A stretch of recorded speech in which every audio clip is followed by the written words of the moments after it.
그러므로 추수하는 주인에게 청하여 추수할 일꾼을 보내주소서 하라 하시니라. 자, 이렇게 명하셨습니다. 많은 사람들이 이 구절을 볼 때 이것이 기도에 대한 촉구, 우리에게 주시는 간접적인 명령이라고 생각을 합니다. 당장 급하고 할 일은 많은데 일꾼이 없다. 그러니 기도해서 일꾼을 보내달라고 해라.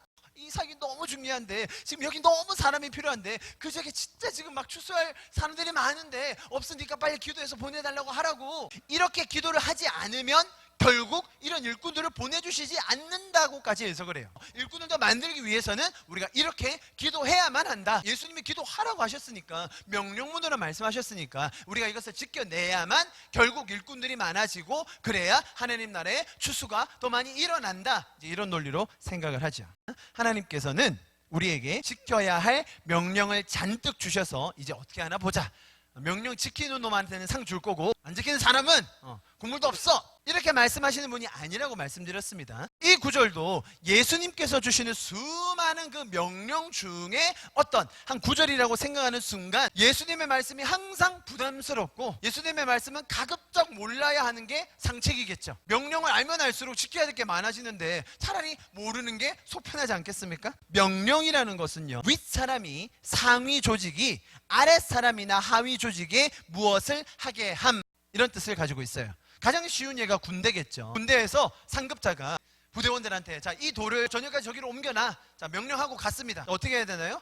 이제 모든 부대가 다 집합해서 그 돌을 옮겨야죠. 어떻게든 해놔야 합니다. 왜요? 명령이니까. 안 하면 어떻게 됩니까? 처벌받는 거예요. 그게 명령의 습성입니다. 그죠? 예수님께서 주시는 말씀들도 꼭 그렇게 생각할 때가 많다는 거예요. 명령은 지키면 지키는 거죠. 상급자가 명령했으니까 지키는 게 당연한 것인데, 반대로 안 지키면 어떻게 돼요? 큰일 나는 겁니다. 하나님께서 명령을 주셨는데 그 명령을 잘 지키는 자들은 나중에 큰 상급을 받는 것이고, 반대로 그 명령을 못 지킨 자들은 국물도 없고 천국을 갈지는 모르겠지만 저기 시골에 어디 구석지에 처박혀 있을 거다. 하나님께서는 우리를 사랑의 관계로 지으셨다고 했습니다. 그것을 회복하시기 위해서 우리를 구원하셨다고 말씀드렸습니다. 창조주와 피조물 간의 이 간극이 없거나 미미하다는 말씀을 드리는 것은 아닙니다. 하나님과 우리 사이의 간극은 우주만큼이나 큰 것입니다. 그런데 쇼킹한 것은 우주만큼 큰 간극이 있음에도 불구하고 저희 쪽에서 먼저 하나님 우리 친구예요, 이게 아니라, 그거는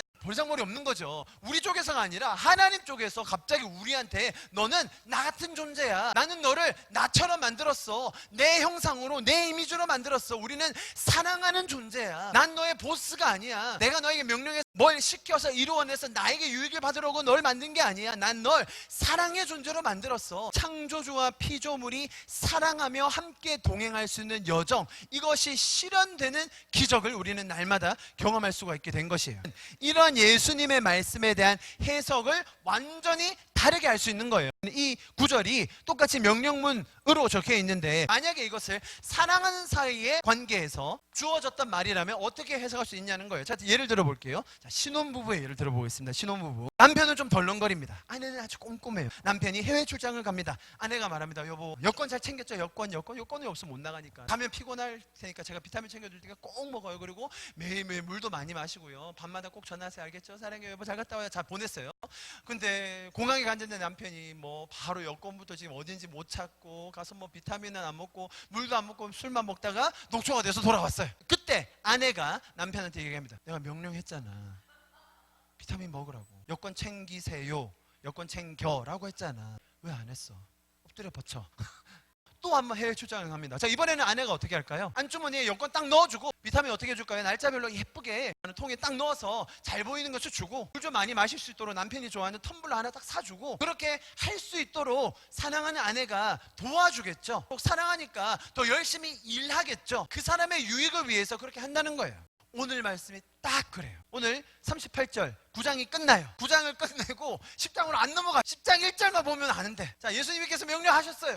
그 다음 뭐라고 얘기했습니까? 보십시오. 10장 1절. 예수께서 그의 12제자를 부르사 더러운 귀신을 쫓아내며 모든 병과 모든 약한 것을 고치는 권능을 주시니라. 추수할 일꾼이 없다고, 일꾼을 부르라고 기도하래요. 자, 그리고 나서 누가 일하세요? 예수님이 일하시는 거예요. 예수님이 직접 부르시는 거예요. 뭐 하러 가라고? 추수하러 가라고. 그러면서 뭘 주세요? 권능을 주세요. 도와주세요. 할 수 있도록 해주세요. 기도하지 않으면 그 일이 일어나지 않는다고요? 기도해야만 된다고요? 그것이 명령이니까 그거 지키지 않으면 하나님이 우리에게 벌 주시고 상 주시지 않는다고요? 사랑하는 사이에서는 명령이라도 다르게 해석될 수 있다는 거예요. 사랑하는 사람이 그 상대의 회복과 그 상대의 유익과 그 상대의 그 풍성함을 위해서 일하기 때문이에요. 예수님께서 일하십니다. 예수님께서 먼저 추수할 일꾼들을 불러주시는 겁니다. 불러주셨기 때문에 그에 맞는 합당한 권능과 준비물과 비타민과 물과 모든 것들을 제공해 주시는 거예요. 그래야 제자들이 나가죠. 사랑하는 사이는 그렇게 하는 거예요.